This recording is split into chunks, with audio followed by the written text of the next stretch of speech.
Welcome to Dinner 15. Sara Lai is preparing a pasta dough. My feeling is that she's going to make pasta today. Yes, pasta with zucchini. Ravioli with zucchini. Some butter and orange. Yes, clever.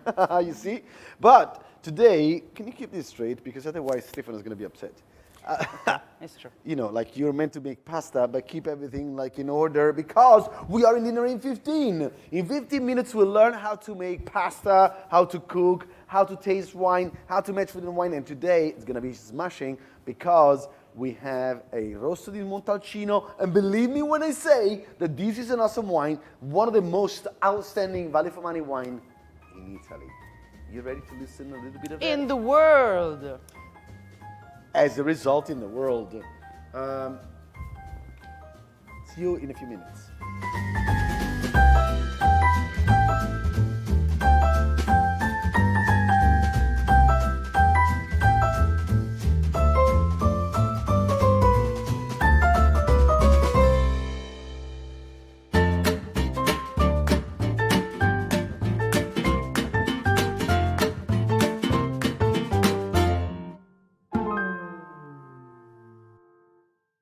So, welcome everybody, Dinner in 15 with Sara Lai. Ciao a tutti.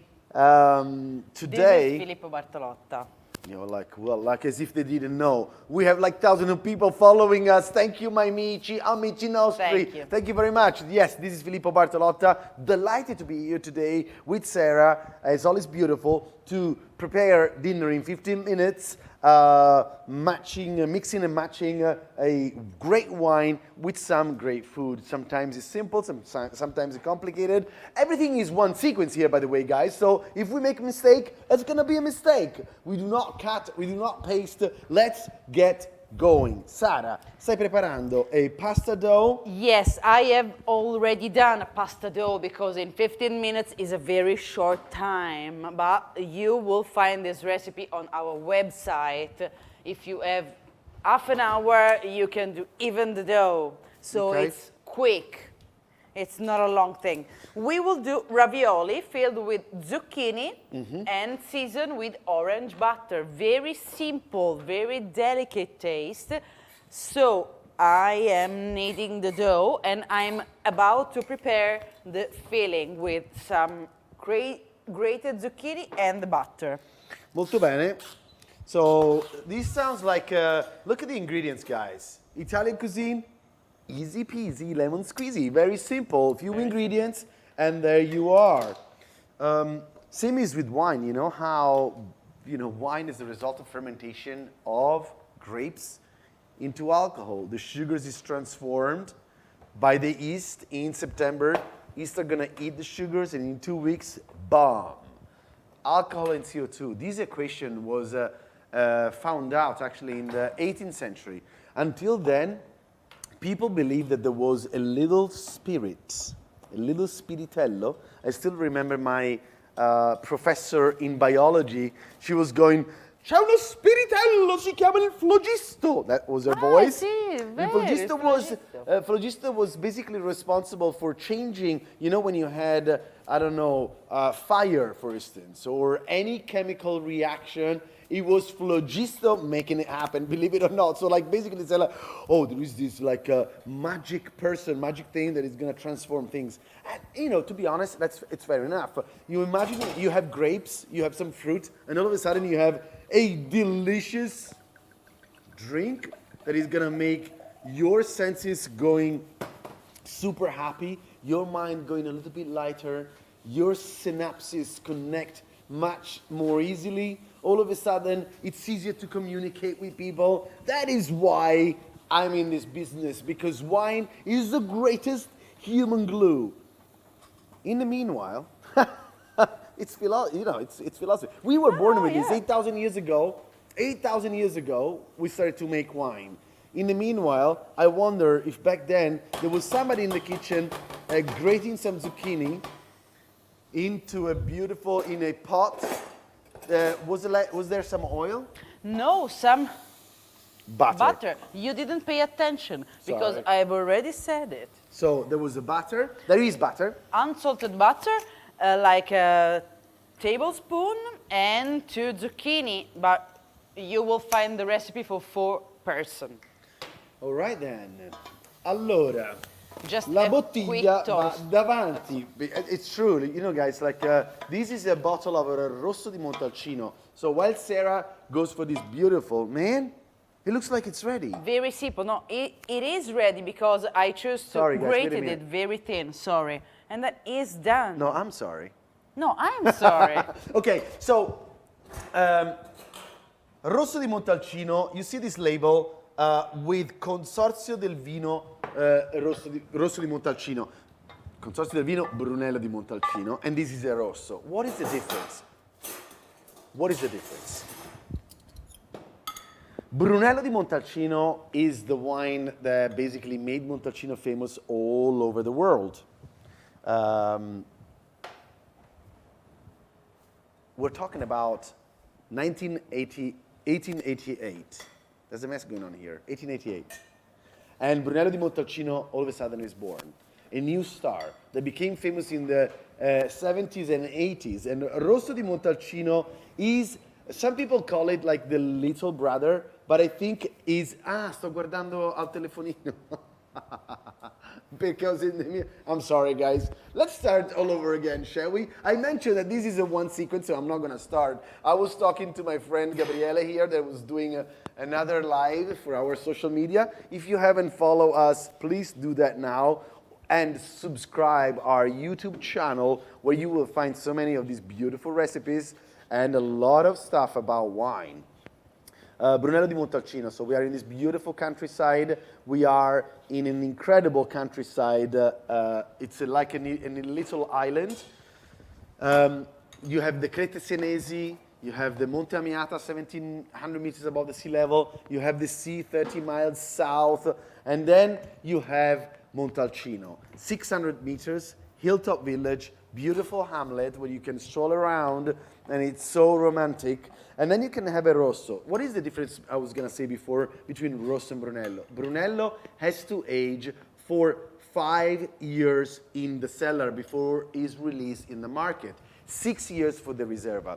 Rosso di Montalcino is ready to go right after the harvest within the first year. Some people age it even longer, so you can come across with some structure Rossos, but most Rossos tend to be juicy, red fruit-driven character like the one I have got here, with a little bit of that hay, leather, earthiness that Sangiovese always have, and a little bit of red berry crush.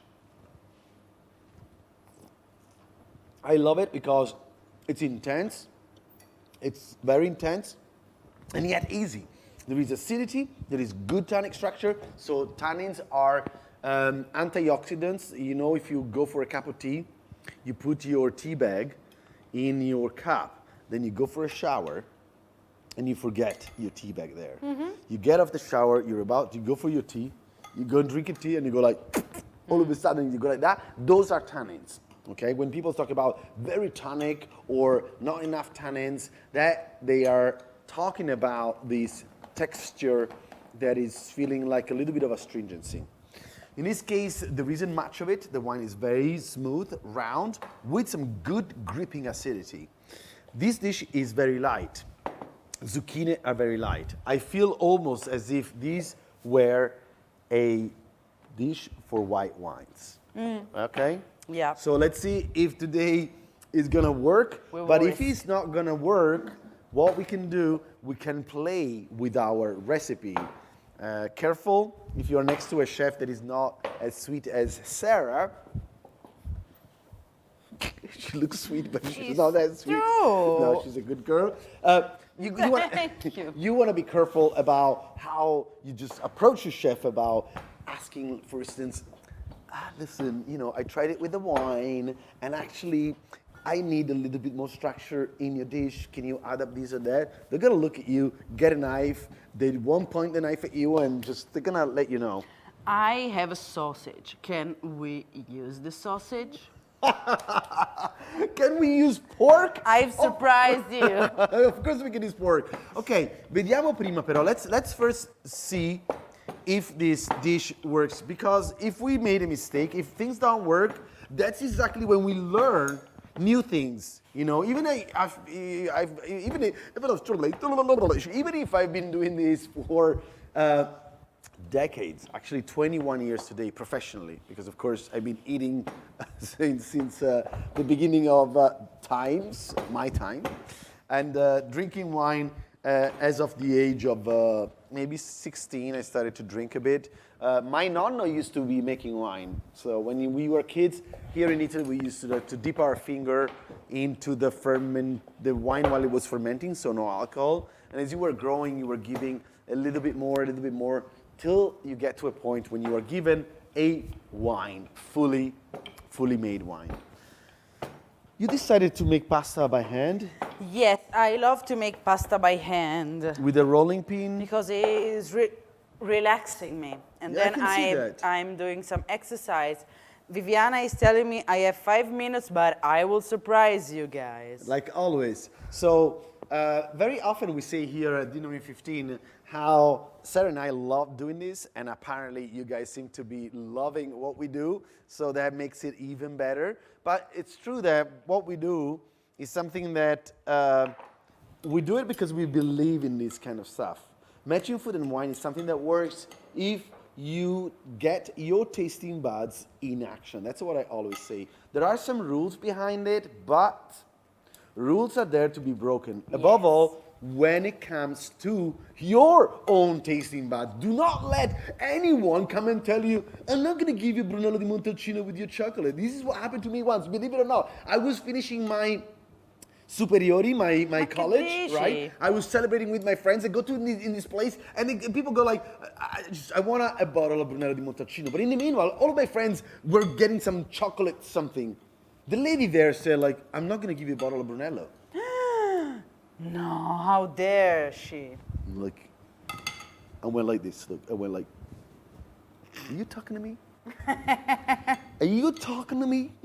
And in that moment, it's like, why is she saying that? Like, I was gonna pay for the bottle of Brunello. Like, why not? You know, she said like, oh, you're gonna ruin the Brunello, you're ruining the chocolate because the chocolate has got the tannins and Brunello's got the tannins, and I'm like, too much information for me, right? Like sometimes it's too much information for me. But I will get back to chocolate and wine in another episode. In the meanwhile, I want you to dedicate your full attention to Sarah. Tortelli? Ravioli, tortelli is question of shaping. Ti aiuto, posso? See, the thing that you are seeing, the water is coming out of our pasta because you don't know what you're doing. Because I am doing it very, very quickly, as I told you, because this is a recipe that in 15 minutes is very, very difficult to make it, even for me. What you have done? I know you were gonna tell me off. Do you have a piece Yes. of tissue paper, please? Of course. And then you can play with the shape of your pasta. You can do whatever kind of shape would you like, even Filippo's face. Whatever. She's upset with me now. That's gonna be looking like an egg, my face. Allora, guardate. Okay. Like this, you just close it. Yeah. Tac. Yeah. Tac. You can make a triangle. Tac. You can make it rounded with a glass if you don't have any kind of cutting shape. And we are about to go there, guys. 2 minutes 35. Could you put some salt? Could I? want to see if you learned how much salt I'm here you to have serve, darling. More. Amor. You know who was saying that, amor? My daughter, Daphne, when she was a kid, a little girl, she was like, amor, I want amor, amor. And that was true, like she was eating like a buffalo. And then she stopped eating like a buffalo, and now she's become very picky. She's got a nose, actually. Mila